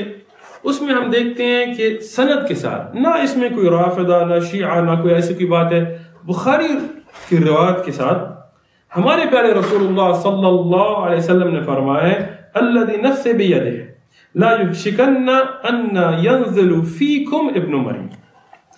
کیا فرمایا کہ قسم کھائیے, رسول اللہ صلی اللہ علیہ وسلم نے قسم کھائی ہے, اس کی قسم اللہ کی قسم جس کے ہاتھ میں میری نفس, کہ آپ لوگوں کی اس مسلم امت کے بیچ میں عیسیٰ علیہ السلام ابن مریم نازل ہوں گے, آئیں گے. اب ایک آپ کی بات ہے کہ نہیں آئیں گے, اور ایک ہمارے پیارے نبی صلی اللہ علیہ وسلم کی صحیح بخاری کی سندن بات ہے کہ انہوں نے قسم کھائی ہے کہ نہیں عیسیٰ علیہ السلام واپس آئیں گے اس امت میں, ہماری امت میں آئیں گے. تب آپ کس کی بات مانیں, آپ کی مانیں یا ہمارے پیارے نبی صلی اللہ علیہ وسلم کی قسم والی بات مانیں؟ صرف بخاری نہیں, آپ صحیح مسلم روایت اٹھا لیں. صحیح مسلم وہ بھی صحیح کتاب ہے حدیث کی, تو اس میں بھی اگر آپ دیکھیں تو ہمارے پیارے نبی صلی اللہ علیہ وسلم نے, اور اس سند میں نہ کوئی شیعی نہ کوئی رافضہ نہ کوئی اہل تشیع نہ کوئی اہل یہ وہ, بالکل سالم صحیح سند صحیح مسلم کی, اس میں لا تزال طائفة من امتی يقاتلون على الحق ظاهرون الى اليوم القيامة فينزل عيسى ابن مريم فيقول اميرهم تعال صل لنا ويقول لا. ہمارے پیارے نبی صلی اللہ علیہ وسلم نے فرمایا کہ ہماری امت میں ایک طائفہ, ایک فرقہ ہوگا جو حق پہ ہوگا قیامت تک, جس کو اللہ سبحانہ وتعالی نصرت دیں گے, ٹھیک ہے. اور آپ کی اس امت میں قیامت کی نشانیوں سے ہمارے پیارے نبی صلی اللہ علیہ وسلم نے فرمایا ہے کہ عیسیٰ ابن مریم واپس دنیا میں تشریف لائیں گے. وفات نہیں ہوئے, مرے نہیں ہیں, وفات اللہ سبحانہ وتعالی کے پاس گئے, واپس آئیں گے. اور ان کو مسلمانوں کے امیر مہدی کہیں گے کہ آپ نماز پڑھائیں. عیسیٰ ابن مریم فرمائیں گے نہیں آپ پڑھائیں, میں اس امت میں امتی آیا ہوں. مہدی علیہ السلام کا بھی ذکر ہے اور عیسیٰ علیہ السلام کا واپس آنے کا بھی ذکر ہے. اگر صحیح مسلم آپ نے کھولی ہوتی اور یہ حدیث پڑھی ہوتی تو یہ غلط فہمیوں سے آپ بچ سکتے ہیں. آپ کو پتہ ہے کہ ہمارے امت کی جتنی بڑی بڑی حدیث کی کتابیں بڑی بڑی, ان میں عیسیٰ علیہ السلام اور مہدی علیہ السلام کا ذکر آیا ہے. اگر ایک کتاب میں نہ آیا ہو تو اس کا یہ مطلب نہیں ہے کہ یہ بات ثابت نہیں ہے. ہر ایک کتاب میں ہر ایک حدیث نہیں آتی, لیکن متواترن, متواتر تو آپ سمجھتے ہوں گے کہ صرف صحیح نہیں, صحیح سے زیادہ متواتر. الصفرانی الحنبلی نے یہ فرمایا, اور ابن حزم نے, شیخ الاسلام تقی الدین ابن تیمیہ اور نے, کہ متواتر علم الیقینی سے اتنی روایتوں سے یہ بات ثابت ہے کہ ان پہ شک بھی نہیں کیا جا سکتا. بخاری اور مسلم دونوں میں ہے کہ عیسیٰ علیہ السلام بھی واپس آئیں گے اور مہدی علیہ السلام بھی اس امت میں ہوں گے. اور مہدی علیہ السلام عیسیٰ علیہ السلام کہیں گے ہمارے نماز پڑھائیں, عیسیٰ علیہ السلام کہیں گے میں امتی ہوں آپ پڑھائیں. تو اس بات کو ثابت کرنے کے بعد بخاری سے, مسلم سے, متواتر صحیح احادیث سے, پھر ہم آپ کو یہ نصیحت دیتے ہیں نصیحتاً کہ آپ توبہ کریں. آپ نے جو غلط باتیں کی ہیں ان سے آپ توبہ کریں, خود بھی صحیح راستے پہ چلیں اور لوگوں کو بھی صحیح راستے پہ چلائیں. اللہ ہم سب کو توفیق عطا فرمائے. جزاکم اللہ خیرا. الحمدللہ رب العالمین والصلاة والسلام علی اشرف المرسلین وعلی آلہ وصحبہ اجمعین. جاوید احمدی صاحب, پروفیسر صاحب, آپ جو آئے ہیں اور آپ نے کچھ باتیں کی ہیں تو ان کے بارے میں ایک نصیحتاً یہ ویڈیو بنا رہے ہیں. ہم نے کوشش کی آپ سے رابطہ کریں, لیکن نہ آپ ای میل کا جواب دیتے ہیں, نہ آپ کسی کا نمبر دیتے ہیں, کہیں آپ ملیشیا میں ہیں, کہیں کدھر ہیں. تو خیر نصیحتاً یہ کہہ رہے ہیں, آپ نے ایک ویڈیو بنائی ہے اس میں آپ نے یہ کہا ہے سود کھانا, سود لینا یہ حرام ہے, دینے کی کوئی حرمت نہیں ہے. اچھا, تو ربا لینا حرام ہے اور دینا حرام نہیں, ممانعت نہیں ہے. آپ کہتے ہیں آپ منکر حدیث نہیں ہیں, آپ حدیث مانتے ہیں. قرآن میں بھی ربا حرام ہے, لیکن اس کی تشریح جو ہے وہ ہمارے پیارے نبی علیہ السلام نے کی ہے. یہ کتاب ہے صحیح مسلم. حضرت اگر غلطی سے اٹھا لی ہوتی, پڑھ لی ہوتی تو پھر شاید یہ مطلب غلط فہمیاں نہ ہوتی. صحیح مسلم میں روایت آئی ہے, نہ اس میں کوئی اہل تشیع ہے, نہ کوئی ضعف ہے, یہ صحیح مسلم کی صحیح روایت ہے. اس میں جابر رضی اللہ عنہ روایت کرتے ہیں لعن رسول اللہ صلی اللہ علیہ وسلم آکل الربا ومؤکلہ وکاتبہ وشاہدتہ وقال ہم سواء. کیا فرمایا ہمارے پیارے نبی علیہ السلام نے؟ ہمارے پیارے نبی صلی اللہ علیہ وسلم نے فرمایا کہ لعنت ہے، نبی علیہ السلام کی لعنت ہے اس پہ جو ربا کھاتا ہے لینے والا، جو ربا دیتا ہے اس پہ بھی لعنت ہے، جو اس کے اوپر شہادت دے گا، جو وہ ربا کا کانٹریکٹ لکھے گا، ہم سوا، وہ ایک ہی طرح ہیں. ان سب پہ پیارے نبی علیہ السلام نے واضح کہا ہے کہ اللہ کی لعنت ہے. یہ صحیح مسلم کی روایت ہے، نہ اس میں کوئی ضعیف روایت ہے، نہ اس میں سندن کوئی مسئلہ ہے. قرآن میں جو ربا حرام ہوا ہے اس کی تشریح ادھر ہمارے پیارے نبی علیہ السلام نے کہا ہے. جیسے نماز کا حکم قرآن میں ہے اقیم الصلاۃ، لیکن آپ فجر کی نماز کتنی رکعت پڑھتے ہیں؟ 2 رکعت پڑھتے ہیں نا فرض. یہ قرآن میں تو نہیں آیا ہے، یہ بات ہمارے پیارے نبی علیہ السلام نے اس کی تشریح کی ہے. اسی طرح ربا حرام قرآن میں کیا گیا ہے اور اس کی تشریح ہمارے پیارے نبی علیہ السلام نے کی ہے. تو یہ نصیحت ہے آپ کے لیے اور جو آپ کی باتیں سنتے ہیں کہ اللہ سے ڈریں اور صحیح بات کریں اور لوگوں کو صحیح مسئلہ سکھائیں. ربا حرام ہے، دینا بھی حرام ہے، لینا بھی حرام ہے، اور ربا کا کانٹریکٹ لکھنا بھی حرام ہے، اس پہ شہادت دینا بھی، اس پہ نبی علیہ السلام کی لعنت ہے. جو نبی علیہ السلام کی لعنت دینا چاہتا ہے وہ آپ کے فتوے پہ چلے، اور جو اللہ سے ڈرتا ہے وہ ربا سے دور رہے. جزاکم اللہ خیرا وآخر دعوانا الحمدللہ رب العالمین. نہیں غم بھی وہ سلام پیش کرتے ہیں، وہ سلام تو نہیں ہے. نہیں غامدی تو بالکل اس پر کمر بستہ ہے نا کہ یورپ کو خوش کرنے کے لیے ہر چیز کو بدل دیا جائے. جہاد ختم، غلبہ دین کی کوشش ختم، پردہ ختم. اب سر کا دوپٹہ بھی اس نے اڑا دیا. کم از کم اس حد تک تو لوگ نہیں کہتے، وہ ظالم یہ بھی کہنے لگا کہ یہ بھی رواج ہے کہ سر کا کوئی دوپٹہ. بیٹھی ہوتی ہے، سوال کرتی ہے، وہ جواب دیتا ہے. میں اس کے ادارہ میں گیا ہوں، موردہ پچھلے دنوں لاہور گیا تھا، ڈاکٹر اسرار صاحب کی تنظیم نے بلایا، ریکارڈ کیا. اس کے جواب کے لیے نا ایک لیکچر ریکارڈ کیا انہوں نے اقامت دین. تو میں نے کہا چلو یہ بھی پاس ہے. تو وہاں پھر وہ دے رہے تھے اپنے بنے ہوئے فہرست کتابوں کی، اس پر بھی جو اس کے کارنامے بیٹھا درس دے رہا، لڑکیاں ننگے سر بیٹھی ہیں سامنے، بس دکھایا ہوا. بالکل اس نے کمر باندھی ہوئی ہے کہ دین کو تباہ کرنا. بہت بڑا سازشی آ رہی ہے، بے دین ہے، قرآن کے نام پر گمراہ کر رہا. اب قریشی صاحب ہر شخص اٹھتا کتاب و سنت، جو بھی اٹھتا نا نیا، بھائی چھوڑو بزرگوں کو، قرآن و سنت. بس قرآن و سنت ہے، قرآن و سنت کو جو آپ سمجھتے ہیں وہ ٹھیک ہے، یا جو پہلے لوگ جن میں اترا انہوں نے سمجھا وہ ٹھیک. بات تو فہم کی ہے کہ سمجھ کس کی مانی جائے گی.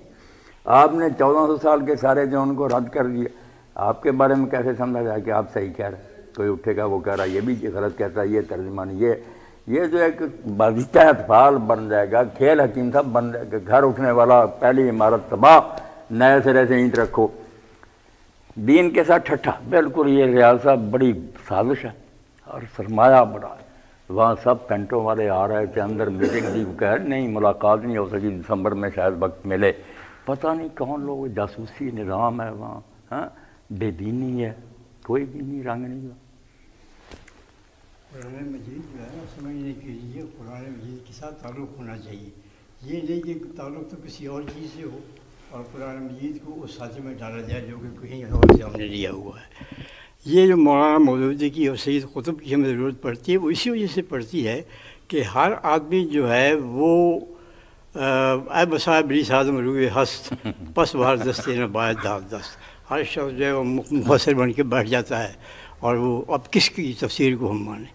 تو اس لیے اللہ تعالیٰ نے ہر دور میں ایسے لوگ پیدا کیے ہیں جو کہ صحیح فہم عطا کرتے ہیں اور قرآن کو مجید کو سمجھنے کے لیے سطح ہوتی ہے. ایک آدمی کی سطح یہ ہے کہ وہ گہرائی میں جاتا ہے، اس سے احکام اخذ کرتا ہے، باریک سے باریک چیزیں جو ہیں وہ ہر مسئلے کا حل اس میں سے تلاش کرتا ہے اور کر لیتا ہے.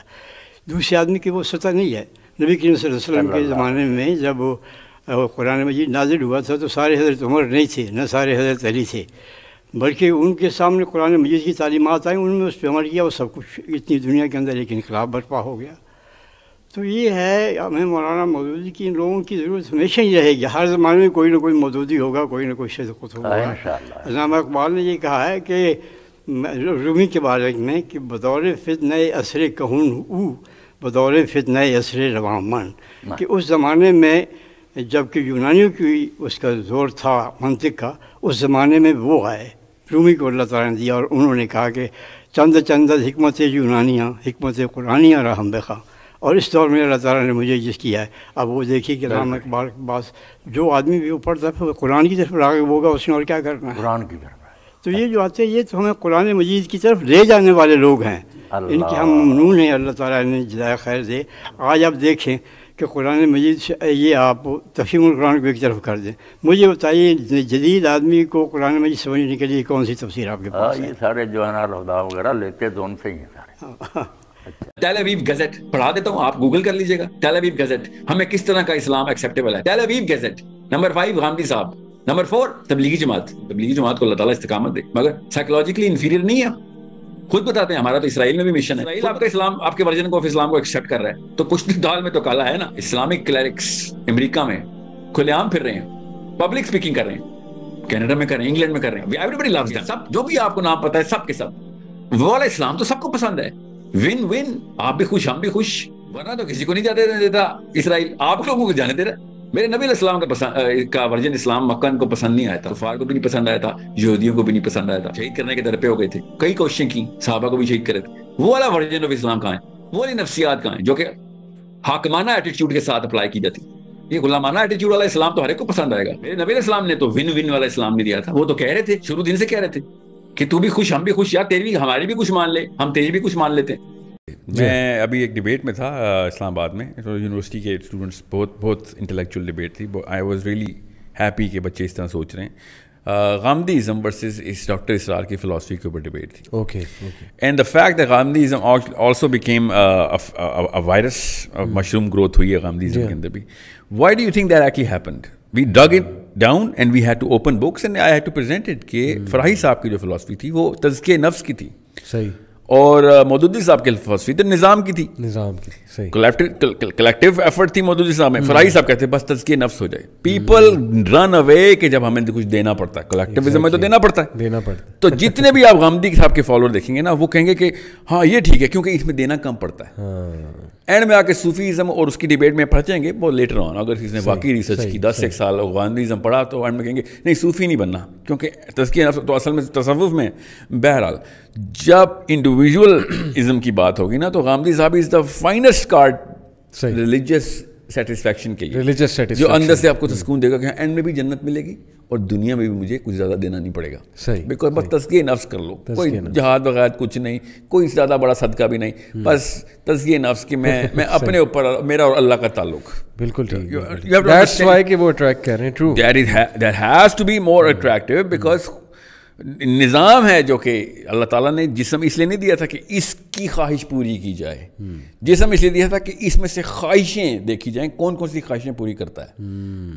اس کو کرب اور قابو کرنے کا نام جو تھا نا وہ اسلام تھا. صحیح صحیح. ورنہ تو انسیکٹس کیوں نہیں ہمیں الاؤ, ورنہ حرام جانور کیوں نہیں allow. I heard bacon taste awesome but ہمیں کیوں نہیں الاؤ. یہ جو ہے نا جو فلسفہ لے کے آتے ہیں کہ اسلام نے نظام وہ فطرت کے اوپر پوری طرح بیٹھتا ہے, اینڈ میں آ کے تزکیہ نفس پہ آتے ہیں. This is a direct influence from that western psychology philosophy which tunes in the psychology of بس میں ہی ہوں جو کچھ ہوں. لیکن میرا یہ اندازہ غلط ثابت ہوا اس وقت جب انجینئر صاحب کی ایک نئی ویڈیو سامنے آئی جس پہ انہوں نے اقبال اور کارل مارکس کا جو باہمی تعلق ہے اس پہ انہوں نے اپنے ریویوز دیے. اینڈ آئی ہیو ٹو سے کہ مجھے اس پہ ڈس اپوائنٹمنٹ ہوئی ہے, اینڈ دیٹس وائی میں اس پہ میں ریویو ویڈیو بنا رہا ہوں.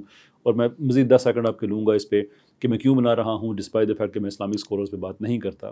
دیکھیں میں اس لیے بنا رہا ہوں کہ میرا کام سیکولرزم کے خلاف ہے, لبرلزم کے خلاف ہے, سوشلزم کے خلاف ہے.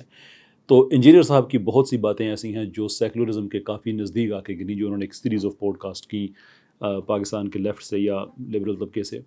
تو میری پوڈ کاسٹ کرنے کا یہی مقصد تھا کہ یہ ابہام ہم کلیئر کریں. لیکن انجینئر صاحب کی جو ریویو ویڈیو ہے اس کے بعد یہ ابہام دوبارہ آ گیا ہے, so I have to respond to it. کافی لمبی ویڈیو ہے ان کی, میں صرف 3 چیزیں وہ رسپونڈ کرنا چاہوں گا جس کا تعلق مجھ سے ہے. چلتے ہیں پہلے حصے کی طرف. اب آدھے چیلا نمبر 3 جو اس میں کہتا ہے وہ یہی تعریفی کلمات کارل مارکس کے لیے کہہ رہا ہوتا ہے. وہ اپنے استاد سے کہتا ہے استاد جی آپ تو بات کر رہے ہیں, جبکہ وہ جو یہودی ہے کارل مارکس اس نے تو بیسک ہیومن رائٹس لوگوں کو سکھائے ہیں, جس کی وجہ سے پھر انقلاب آیا. آپ کو پتا ہے رشین امپائر جو ہے وہ ٹوٹی تھی اور لینن میدان عمل میں اترا اور اس نے بیسک رائٹس سکھائے. کدھر یورپ اتنی ترقی کر گیا تھا اور رشیا وہی پرانی زندگی گزار رہے تھے, اس نے آ کے ایک انقلاب برپا کیا. تو ڈاکٹر اقبال کے سامنے یہ سارے انقلاب موجود تھے. پرابلم اس بات میں یہ ہے کہ پہلی بات تو یہ ہے کہ انجینئر صاحب سوال آپ سے یہ کیا گیا تھا کہ آپ کیوں سمجھتے ہیں کہ جو سوشلسٹ نظریات ہیں وہ وہی احکام ہیں جو نبی صاحب پاک صلی اللہ علیہ وسلم کے تھے, جبکہ میں نے اگزامپل بھی آپ کو دی کہ red terror number of the things کہ یہ کتنے سوشلسٹ جو ہیں یہ کتنے خطرناک لوگ ہیں. یہ لوگ بعد میں دیکھیں گے. ڈونٹ یو تھنک کہ آپ کی یہ باتیں سن کے لوگ سوشلزم کے نزدیک آ سکتے ہیں کہ یار یہ تو وہی سسٹم ہے جو اسلام کہہ رہا ہے, ویئر ایز یہ کمپلیٹلی ڈفرینٹ چیزیں ہیں, اکنامکلی, سوشلی, ہر معاملے میں ایک دوسرے سے اختلاف. تو آپ نے ایک جملہ کہا, پوری طرح سے آپ نے جواب نہیں دیا, آپ اقبال کی طرف چلے گئے, لیکن آپ نے کہا کہ آپ کی ان باتوں سے ہمیں کوئی اختلاف نہیں ہے. یہ جو آپ باتیں کر رہے ہیں نا, ان ساری باتوں میں ہمیں آپ سے کوئی اختلاف نہیں. تو اس سے کھینچ تان کے حسن زن رکھتے ہوئے ایک تشریح کی جا سکتی تھی کہ شاید آپ اپنی اس بات سے آپ نے رجوع کر لیا ہے کہ جو سوشلسٹ ہیں یہ اچھے لوگ ہیں. اگرچہ یہ کھینچ تان کی تشریح نہیں کی جانی چاہیے تھی, اس لیے کہ آپ نے کیٹیگوریکل ٹرمز میں کہا تھا کہ یہ فطرت کی آواز ہے اور یہ وہی چیزیں نظر آتی ہیں جو نبی پاک صلی اللہ علیہ وسلم نے کہی ہیں. تو آپ کی طرف سے جو اس کی ریفیوٹیشن ہے, جو رجوع ہے, وہ کلیئر ہونا چاہیے تھا, ہمیں اس کی تشریح کرنے کی ضرورت نہیں تھی. لیکن چلیں ٹھیک ہے, حسن ظن رکھتے ہوئے fine, we can do that interpretation. لیکن آپ دوبارہ سے وہی بات کہہ رہے ہیں کہ جو کارل مارکس نے ہیومن رائٹس دیے تھے, جو لینن نے ہیومن رائٹس دیے تھے اور دنیا کو دکھایا تھا and so forth. No, my dear sir, that is the problem. اگر آپ یہ کہہ رہے ہیں نا کہ یورپ اتنا آگے نکل گیا تھا اور لینن کو پھر یہ خیال آ گیا تھا, تو پھر یورپ تو آگے نکلا تھا کیپٹلزم کی بیس پہ. وہ کیپٹلزم لے کے آتے, وہ اینٹی کیپٹلسٹ آئیڈیا کیوں لے کے آئے تھے؟ That's number one. Number two, اگر کارل مارکس کی ہسٹری کو آپ پڑھیں, جو evidently I want to say this with respect to engineer صاحب, کہ I don't think کہ مارکس کو انہوں نے پڑھا ہے یا اس کے آئیڈیا سے وہ واقف ہیں. مارکس ہیومن رائٹس کا مخالف تھا. اس کی آپ اگر اس کی رائٹنگز پڑھیں تو وہ تو ہیومن رائٹس کے بارے میں کوئی اچھی رائے نہیں رکھتا تھا. مثال کے طور پہ the rights of egoistic man, of a man as a member of bourgeois society, that is to say an individual separated from his community and solely concerned with his self-interest. یعنی وہ کولیکٹیوزم کے اتنے حق میں تھا کہ وہ انفرادی انسانی حقوق کو سمجھتا تھا کہ یہ جو ایک وہاں کی ایلیٹ کیپٹلسٹ طبقہ ہے ویسٹ کا, یہ رائٹس وہ انجوائے کریں گے, اس لیے ہمیں سوسائٹی کے جو رائٹس ہیں اس طرف جانا چاہیے, جو کولیکٹیو رائٹس ہیں, اور وہ اس میں انڈیویجولس کی کوئی حیثیت نہیں ہے. یہی تو وجہ ہے کہ سوشلزم میں پرائیویٹ پراپرٹی کے رائٹس نہیں ہوتے, یہی تو وجہ ہے کہ اس میں آپ اسٹیٹ کے خلاف نہیں جا سکتے. یہ میں نے آپ کے سامنے صرف ایک ایویڈنس رکھا ہے. کارل مارکس کی ساری ہسٹری ہی, اگرچہ کچھ لوگوں نے اس کو ڈیفینڈ کرنے کی کوشش کی ہے, لیکن وہ کوئی اتنی اچھی اٹیمپٹ نہیں ہے, اس لیے کہ کارل مارکس کی جو رائٹنگز ہیں وہ پروگریسولی انٹینس سے انٹینس تر ہوتی گئیں. ہیومن رائٹس کے حوالے سے وہ بڑا کلیئر تھا کہ ہیومن رائٹس وہ اس کے خلاف تھا. رہی بات لینن کی, again am not sure engineer صاحب کہ آپ اتنی غیر ذمہ داری سے کیسے ایسی بات کر سکتے ہیں کہ لینن وہ آدمی ہے کہ جب اس پہ قاتلانہ حملہ ہوا تو اس نے چیکا, جو کہ ایک طرح کی ایک سیکرٹ پولیس تھی اس زمانے کی ان کی, اس کو اکٹھا کر کے بے رحمی سے اس نے لوگوں کو قتل کرایا. کتنے کرائے کوئی پتہ نہیں ہے, لیکن جو رینج ہے وہ کم سے کم 10,000 اور زیادہ سے زیادہ 1 ملین کی ہے. ان میں سے تقریباً 1,40,000 لوگ تو ایسے ہیں کہ جو اغوا کر کے وہ سرکاری اداروں میں کام کر رہے ہیں, معاشرے کے باثر لوگ ہیں, ان کو قید کر کے رکھا ہوا, اور جب بھی اسٹیٹ کو ضرورت پڑتی تھی تو ان کو مار دیتے تھے. کوئی 1,40,000 کے لگ بھگ تو ایسے لوگ ہیں. تباہ کر کے رکھتی اس نے زندگیاں, بے رحمی سے اس نے لوگوں کا قتل و خون کیا. اور اس کے بعد اس کی جو آگے ہسٹری جو آگے چلی ہے, ان کے بولشوک ریولوشن بڑی ہم اس کی بات کرتے ہیں, لیکن وہ جس قتل خون کی اس پہ اس کی بنیاد رکھی گئی ہے وہ دنیا سے ڈھکی چکی نہیں ہے, آپ سے بھی نہیں ہونی چاہیے. لیکن اگر ہے تو ایٹ لیسٹ اس پہ اتنے اعتماد سے بات نہ کیا کریں, اس لیے کہ آپ ایک صاحب رائے انسان ہیں, لوگ آپ کو سنتے ہیں, ملینز کے حساب سے سنتے ہیں. جیسے صدقہ جاریہ ہوتا ہے ایسے گناہ جاریہ بھی ہوتا ہے. ہم اتنی محنت کر کے سوشلزم کا جو ایک گندا اور غلیظ چہرہ ہے وہ لوگوں کے سامنے لے کے آتے ہیں پوری سچائی کے ساتھ، اور آپ 2-4 جملوں میں ان کو، وہ تو انسانی حقوق کی بات کر رہے تھے اور ترقی کی بات کر رہے تھے، اور یہ فطرت کی آوازیں ہیں اور یہ نبی علیہ السلام کی نظریات سے ملتے جلتے ہیں، وہ کہہ کے لوگوں کو آپ ٹوٹلی مس لیڈ کر دیتے ہیں. That's very wrong of you sir. Socialist Pakistan میں اس وقت ایتھیزم پھیلانے میں پہلے نمبر پہ ہیں. اگر آپ یہ ویڈیو اس وقت یوٹیوب پہ دیکھ رہے ہیں تو آپ کو اس کا یہ لنک آپ ٹاپ لیفٹ کارنر پہ آپ دیکھ سکتے ہیں. یہ ویڈیو دیکھیے کہ یہ اس سوشلسٹ نوجوان کی ہے، اس مسلمان نوجوان کی ہے جو سوشلسٹ کے چنگل سے بچ گیا اور اس نے اپنی کہانی بتائی. اگر آپ فیس بک پہ دیکھ رہے ہیں تو میں معذرت چاہتا ہوں، یہاں پہ لنک کا آپشن نہیں ہوگا، آپ اس کو یوٹیوب پہ جا کے آپ دیکھ لیجئے گا کہ یہ وہ طبقہ ہے جس کے خلاف ہم فکری جنگ لڑ رہے ہیں کہ یہ لوگوں کو دین سے دور کرتے ہیں اور ہم ان کے غلط نظریات کو لوگوں کے سامنے لے کے آتے ہیں، ایکیڈیمک کام کرتے ہیں، ریسرچ بیسڈ کام کرتے ہیں. ان کا قتل سے بھری ہوئی، خون سے بھری ہوئی انسانی جرائم جو انہوں نے کیے ہیں وہ بھری تاریخ دنیا کے سامنے رکھتے ہیں کہ ان پہ ٹرسٹ نہ کریں. آپ 2-4 جملوں میں ان کو اس طرح سے پریزنٹ کر دیتے ہیں کہ جیسے ان سے اچھا تو کوئی انسان ہے ہی نہیں. خیر، یہ تھا ایک حصہ. چلتے ہیں دوسرے حصے کی طرف. وہ کہتے ہیں نہیں، وہ چونکہ شیطان کی بات انہوں نے کوٹ کی ہے اس لیے وہ ان کے کھاتے میں آپ نہ ڈالیں. تو پھر پھکا لے لیں اسی ابلیس کی مجلس شورا کے اینڈ پہ جا کے پھر بڑا شیطان میدان عمل میں اترتا ہے اور وہ نبی علیہ السلام کے لیے تعریفی کلمات کہتا ہے، اور وہ کہتا ہے کہ اپنے چیلوں سے کہ خیال رکھنا ہے کہ انسانیت نبی علیہ السلام کی تعلیمات سے کہیں بہرہ مند نہ ہو جائے، ادروائز ہمارا سارے کے سارا مشن فلاپ ہو جائے گا. تو پھر یہ بھی کہو کہ یہ بھی ابلیس نے کہا ہے اور تمہارا عقیدہ بالکل اس کے اپوزٹ ہے. کیا بڑا پھکا دیتا ہے میں. I'm not entirely sure کہ اس کو پھکا، خیر چلے میں اس ٹرمز میں آپ کو میں جوائن نہیں کروں گا اس طرح کی ٹرمنالوجی میں. لیکن ابلیس کا یہ کہنا کہ آپ یہ کہیں، یا اقبال کی اس نظم میں ابلیس کی مجلس شورا میں کہ آپ پھر یہ کہہ دیں کہ یہ بھی ابلیس نے کہا ہے. یس، یہ ابلیس نہیں کہا ہے. یہ پورا ڈائلاگ ہے جو قرآن میں ریکارڈڈ ہے کہ جو نبی صلی اللہ علیہ وسلم کا رستہ ہے وہ حق کا رستہ ہے، وہ فطرت کا رستہ ہے، وہ اللہ کا رستہ ہے. اور شیطان نے یہ بات کہی تھی کہ میں لوگوں کو تیرے رستے سے بہکاؤں گا.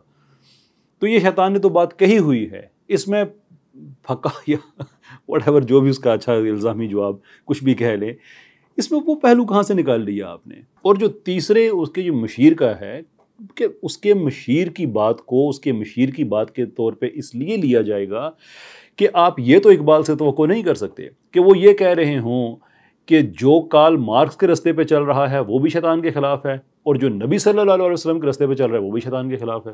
یہ تو نہیں ہو سکتا.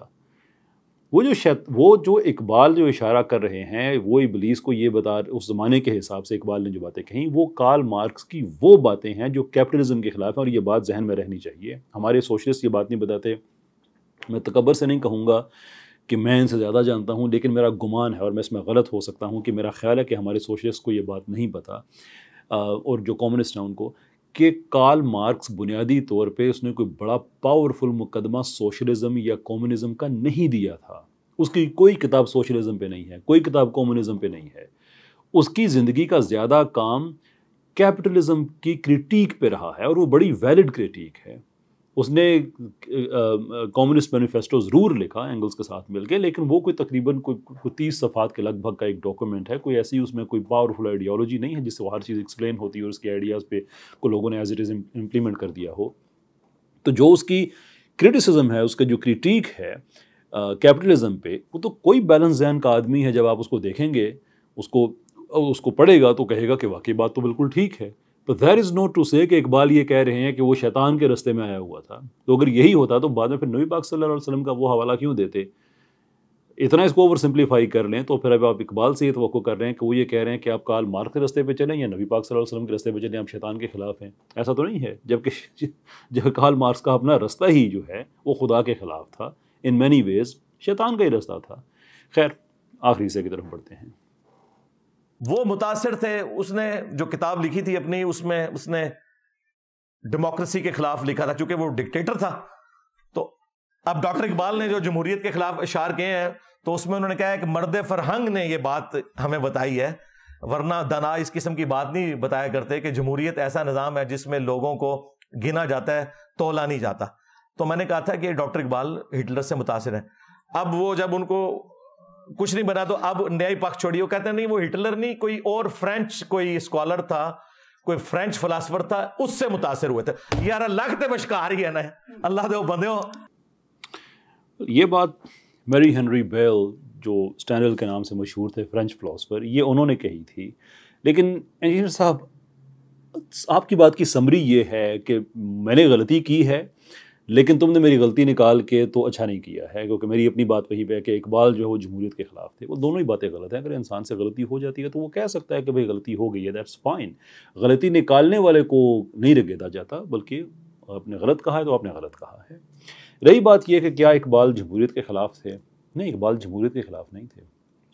دس is one of the biggest mistakes جو کہ ہمارے سیکولرز ہیں. خیر ان کو تو میں مسٹیک نہیں کہوں گا اس لیے کہ وہ تو قصدن کرتے ہیں, لیکن انجینئر صاحب کو یہ مارجن دیا جا سکتا ہے کہ آپ سے انجینئر صاحب یہ غلطی ہو رہی ہے کہ اقبال کو جمہوریت کے خلاف شخصیت تھے. قطعی طور پہ جمہوریت کے خلاف نہیں تھے. کسی ایک پرٹیکولر ورژن آف ڈیموکریسی پہ جو ویسٹ کی ڈیموکریسی ہے مثال کے طور پہ, جو کہ عام طور پہ ہر جگہ پہ نہیں, عام طور پہ جو first pass the post system ہے, اس پہ تو بہت سے لوگ اعتراض کرتے ہیں. ویسٹ کے اندر لوگ اعتراض کرتے ہیں کہ یہ فیئر نہیں ہے, اس لیے کہ اس میں عام طور پہ یہ ہوتا ہے کہ جو اکثریت کا ریجیکٹڈ آدمی ہوتا ہے وہ آپ کا حکمران بن جاتا ہے. اس کا مطلب یہ تو نہیں کہ وہ جمہوریت کے خلاف تھے. اقبال نے جو خطوط لکھے ہیں, جناح کو لکھے ہیں, جو ان کی ریکارڈنگز ہیں, اگر وہ پڑھیں تو ایک بات روز روشن کی طرح یہاں ہو جاتی ہے کہ وہ پرو ڈیموکریسی تھے. اگر ایک ورژن سے ان کو اختلاف ہے تو اس کا مطلب یہ نہیں کہ پوری ڈیموکریسی سے خلاف ہے. اب مثال کے طور پہ انہوں نے ایک خط لکھا کہ وہ جمہوریت کو اسلام کے کتنے نزدیک سمجھتے تھے. Just listen to this. It is clear to my mind that if Hinduism accepts social democracy, it must necessarily cease to be Hinduism. For Islam, the acceptance of social democracy in some suitable form and consistent with legal principles of Islam is not a revolution, but a return to the original purity of Islam. یہ انہوں نے جناح کو خط لکھا جس میں وہ جو جواہر لال نہرو صاحب کی کوئی ایک سوشلزم وہ لے کے آنا چاہ رہے تھے, اور جو ان کا آئیڈیا تھا لے کے بھی ہے, جس کی وجہ سے آزادی کے فوراً بعد انڈیا کا نقصان بھی بہت زیادہ ہوا. خیر وہ ایک اور ٹاپک ہے. اقبال اس پہ کرٹیسائز یہ کر رہے ہیں کہ اگر سناتن دھرم کے, جسے ہندوازم کہا جاتا ہے, اگر وہ اپنا معافی چاہوں گا, اگر ڈیموکریسی کو ایکسیپٹ کرتے ہیں تو وہ پھر ان کو ہندوازم چھوڑنا ہوگا. لیکن اگر اسلام میں ایک سماجی جمہوریت آتی ہے اور وہ ایک ایکسیپٹیبل طریقے سے آتی ہے, یعنی کہ جو اسلام کے جو پرنسپلز ہیں ان کے ساتھ اکورڈ کرتے ہوئے آتی ہے, تو وہ کوئی انقلاب نہیں ہوگا, بلکہ وہ اسلام کی اصل روح کی طرف واپس جانے کے مترادف ہوگا. اس لیے انجینئر صاحب بہت معذرت کے ساتھ, آپ ایک پرولیفک اسپیکر ہیں, لوگ بہت آپ کو سنتے ہیں, لیکن میری آپ سے ریکویسٹ ہوگی کہ جس میدان میں آپ لگے ہوئے ہیں وہاں سے لوگ بہت کچھ سیکھ رہے ہیں. آپ فرقے بازی پہ بات کرتے ہیں, آپ کو سارے مسالے کے علماء کاؤنٹر میں جواب دیتے ہیں, لوگوں کی یہ ایک اچھی علمی گرومنگ ہو رہی ہے, آپ کو سنتے ہیں, باقی لوگوں کو سنتے ہیں. میرا اس پہ کوئی تبصرہ نہیں ہے, وہ ٹھیک ہے, ایک چیز چل رہی ہے وہ چل رہی ہے. لیکن سیکولرزم وہ میرا میدان ہے, ایتھیزم میرا میدان ہے. میں اللہ کے ہاں میرے جواب دینا ہے, اگر میں ان چیزوں پہ کرٹیسائز نہ کروں تو مائنڈ نہ کیجیے گا, پر آئی ہیو ٹو. اور میری آپ سے ریکویسٹ یہ ہے کہ جو آپ کی فیلڈ ہے آپ اس میں کام کریں, بہت اچھی بات ہے. یہ وہ چیزیں ہیں جو اسلام دشمنوں کو تقویت دیتی ہیں. یہ وہ چیزیں ہیں جو سوشلزم, کمیونزم, مارکسزم, ان چیزوں کو, مارکسزم کو سائڈ پہ رکھتے ہوئے کمیونزم اور سوشلزم, ان چیزوں کو وہ ایک بڑا ایک لوگ ان کو آئیڈیلائز کر سکتے ہیں آپ کی باتیں سن کے, جبکہ ایویڈنٹلی یہ آپ کی ایکسپرٹیز نہیں ہے. بہت شکریہ آپ کا. وقال الذين لا يرجون لقاءنا لولا أنزل علينا الملائكة أو نرى ربنا لقد استكبروا في أنفسهم وعتوا عتوا كبيرا يوم يرون الملائكة لا بشرى يومئذ للمجرمين ويقولون حجرا محجورا وقدمنا إلى ما عملوا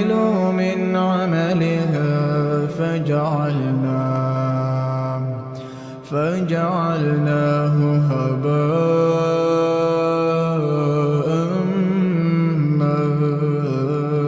منثورا. أصحاب الجنة يومئذ خير مستقرا وأحسن مقيلا.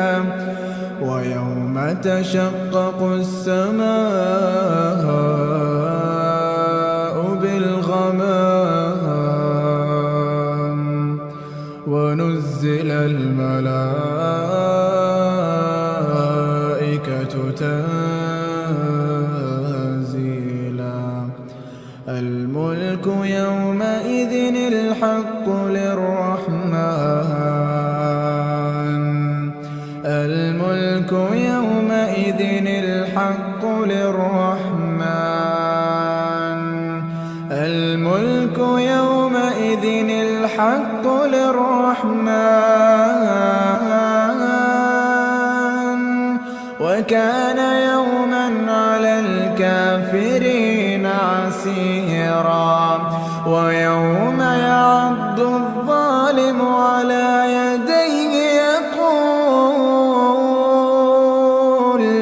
يقول يا ليتني اتخذت مع الرسول سبيلا. يا ويلتى ليتني لم أتخذ فلانا خليلا. لقد أضلني عن الذكر بعد إذ جاءني. وكان الشيطان للإنسان خذولا. ويوم يعض الظالم على يديه يقول يا ليتني اتخذت مع الرسول سبيلا. يا ويلتى ليتني لم أتخذ فلانا خليلا. لقد أضلني عن الذكر بعد إذ جاءني. وكان الشيطان للإنسان خذولا. وقال الرسول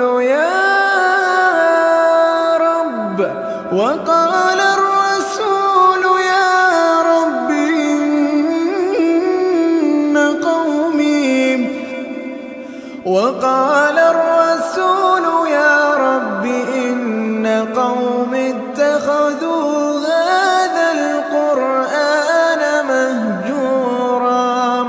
وكذلك جعلنا لكل نبي عدوا من المجرمين. وكفى بربك هاديا ونصيرا. وقال الذين كفروا لولا نزل عليه القرآن جملة واحدة كذلك لنثبت به فؤادك ورتلناه ترتيلا. ولا يأتونك بمثل إلا جئناك بالحق وأحسن تفسيرا. الذين يحشرون على وجوههم إلى جهنم. الذين يحشرون على وجوههم إلى جهنم أولئك شر مكانا وأضل سبيلا.